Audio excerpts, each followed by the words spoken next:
നേപ്പാളിലും ഭൂട്ടാനിലും പോയി കൊടുക്കണേ മുന്നേ ഇവിടെ തന്നെ ഫുള്ള് വർക്ക് ഒരുവിധം വർക്കുകളൊക്കെ കഴിച്ചിട്ടേ പണിയെടുക്കാം കേട്ടോ. ഫസ്റ്റുള്ള പ്രശ്നം എന്താ വെച്ചാൽ ഫോണ് നല്ല ക്ലിയർ ആയിട്ട് അടിയുന്നില്ല. ആ അടിയാൻ വേണ്ടിയിട്ട് അയച്ചു വെച്ചിട്ടുണ്ട്. ഇനി നമുക്ക് നേരെ വണ്ടി വർക്ക്ഷോപ്പ് കൊടുത്തിട്ട് ബാക്കി പരിപാടികളൊക്കെ എടുക്കണം കേട്ടോ. ഫുള്ള് വർക്കും തീർക്കാനുള്ളതാണ്. ഇനി ഒരു വർക്കും ഇതിൽ ബാക്കി നിൽക്കരുത്.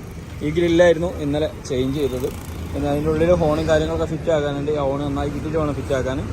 ഗ്ലാസ്സിൽ കുറച്ച് വെള്ളം കിടക്കുന്നുണ്ട്, അത് ഒന്ന് ഒഴിവാക്കാൻ നോക്കണം.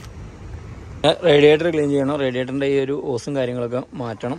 പിന്നെ ഈ ഒരു കൂളൻറ്റിൻ്റെ ഈ ഒരു പാത്രത്തിൽ നല്ല ചെളികൾ കണ്ടില്ലേ, അപ്പം ഇത് ക്ലീൻ ചെയ്യണം. ഇത് റേഡിയേറ്റർ ക്ലീൻ ചെയ്തിട്ട് ഇത് ക്ലീൻ ചെയ്തിട്ട് കാര്യമുള്ളൂ. അല്ലെങ്കിൽ റേഡിയേറ്റർ ക്ലീൻ ചെയ്യാതെ ഇത് ചെയ്തിട്ട് കാര്യമില്ല. കാരണം വെള്ളം അതിൽ നിന്നും ഇതിലേക്ക് അവിടുന്ന് അങ്ങോട്ടും പോകുന്നത് കൊണ്ട് തന്നെ. പിന്നെ നമ്മൾ ഈ എയർ ഫിൽറ്റർ ഇപ്പോൾ അടുത്ത് മാറ്റിയാണ്. ഒന്നുകൂടി ചെക്ക് ചെയ്തിട്ട് ചിലപ്പോൾ എയർ ഫിൽറ്റർ മാറ്റണം. പിന്നെ ഈ ഒരു എയർ ഫിൽറ്ററിന് പോകുന്ന ഈ ഒരു ഓസ് മാറ്റണം. പിന്നെ AC ൻ്റെ ഈ